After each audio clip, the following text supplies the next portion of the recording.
Kembali lagi di Movie Roundtable yang kedua. Bersama saya, Angga Rulianto, Senior Editor Movie.com, dan 4 orang produser film Indonesia yang sudah hadir di meja ini sekarang. Ada Mbak Sila Timoti, Mbak Miska Taurisia, Mas Anung Bramantio, dan Afandi Abdurrahman. Oke, untuk segmen kedua ini kita akan bahas tentang apa sih posisi dan peran film Indonesia sekarang. Kita patokan sama undang-undang deh, Undang-Undang nomor 33 tahun 2009 tentang perfilman. Fungsi film itu ditulis sebagai budaya, pendidikan, hiburan, informasi, dan pendorong karya kreatif dan ekonomi. Nah, menurut teman-teman semua nih di sini, untuk memajukan industri film kita sekarang, sebenarnya ada gak sih salah satu fungsi yang harus lebih kedepankan?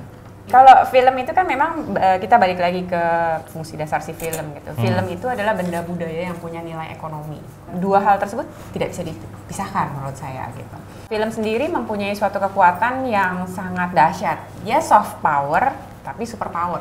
Soft power dalam arti bahwa dia tidak langsung jadi alat pertahanan misalnya terus langsung mengejar itu, tidak gitu. Tapi dengan peran budayanya dia akan masuk penetrasi dan akan bisa digunakan untuk mencapai tujuan gitu. Itu banyak digunakan oleh Hollywood dan lain sebagainya untuk pertahanannya dia. Jadi film bisa digunakan sebagai soft power untuk memajukan satu negara ke dalam dan juga ke luar negeri. Menguatkan nasionalismenya dan juga keluar untuk jualan dan juga untuk political diplomasi gitu.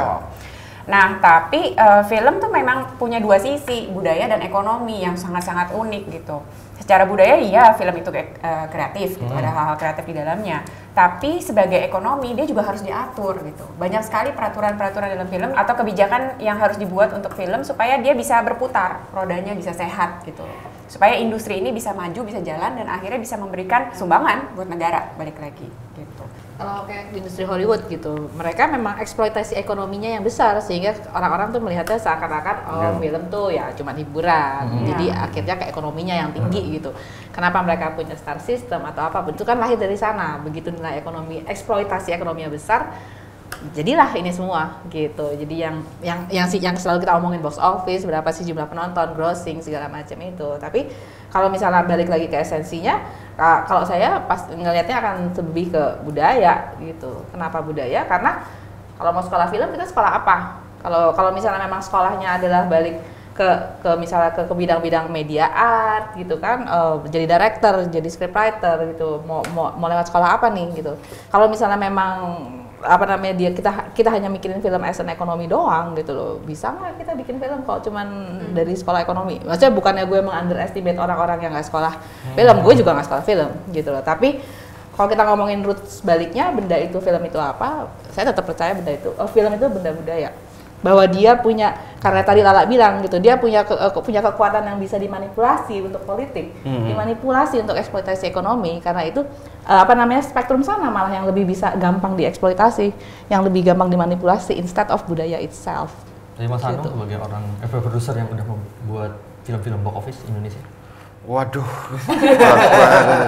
enggak, kalau saya sebenarnya simpel ya, memang film sebagai budaya itu tuh kita itu sudah dibentuk begitu sejak zaman Bung Karno, kemudian lahir Pak Harto. Itu film itu sudah diposisikan sebagai sebuah benda yang itu harus membawa, harus ada muatan tertentu. Makanya tidak heran sampai sekarang ketika ada orang yang menonton film A atau film B itu kan selalu pesan moralnya apa gitu kan. Itu yang muncul gitu kan. Jadi itu selama 32 tahun lebih ya dibegitukan, sehingga ketika sekarang reformasi ya gimana sih? 10 tahun di brainwash saja kita udah berubah. Ini 30 tahun. Jadi ketika kita lagi berubah nih sekarang, rezim udah berubah, ekonomi berubah, politik semuanya, komunikasi juga berubah, maka kemudian perlakuan ini juga berubah, tapi masih ada nih sisa-sisa yang masih stuck di situ. Dan percaya sekali itu problemnya, percaya sekali bahwa film yang baik atau benda budaya yang baik ini adalah benda budaya yang mempunyai muatan tertentu. Terbukti film Surga Yang Tak Dirindukan itu 1,2 juta penonton, berbeda dengan Hijab cuma 127.000 penonton, Mencari Hilal cuma 10.000 penonton, padahal sama-sama film agama, tetapi pesan yang di Surga Yang Tak Dirindukan itu betul-betul melakukan glorifikasi, mengglorify dari muatan tadi itu berbeda dengan mencari hilal yang lebih soft atau atau hijab yang melakukan kritik justru terhadap relasi agama itu, terhadap pelaku-pelaku agama itu.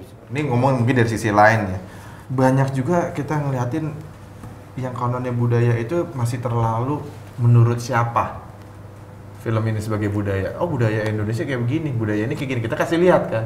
Jadi tapi ntar dari sisi lain, wah Indonesia nggak gitu. Terus saya dikomentarin, apalagi dengan sosial media yang kayak sekarang nih, semua orang nyaut, apa mungkin ya kayak saya, terutama kayak saya deh.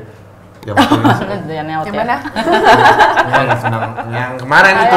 Iya. Yang baru ya Januari kemarin lah. Ya kan disambut sama dia. Nah, itu juga menurutnya dibilangnya itu budaya gitu kan. Kita dibilangnya, saya dihabisin bilangnya kamu memberikan informasi palsu, kamu kena hujat kayak gitu. Kenapa filmku yang diginiin? Itu salah satu pertanyaan. Jadi kalau kita masuk ke bioskop Itaran, mereka punya satu papan gede yang udah langsung nulis tuh klasifikasi film. Nah itu dia yang gue mau bilang, maksudnya gue nggak ngerasa di sini ada SOP gitu.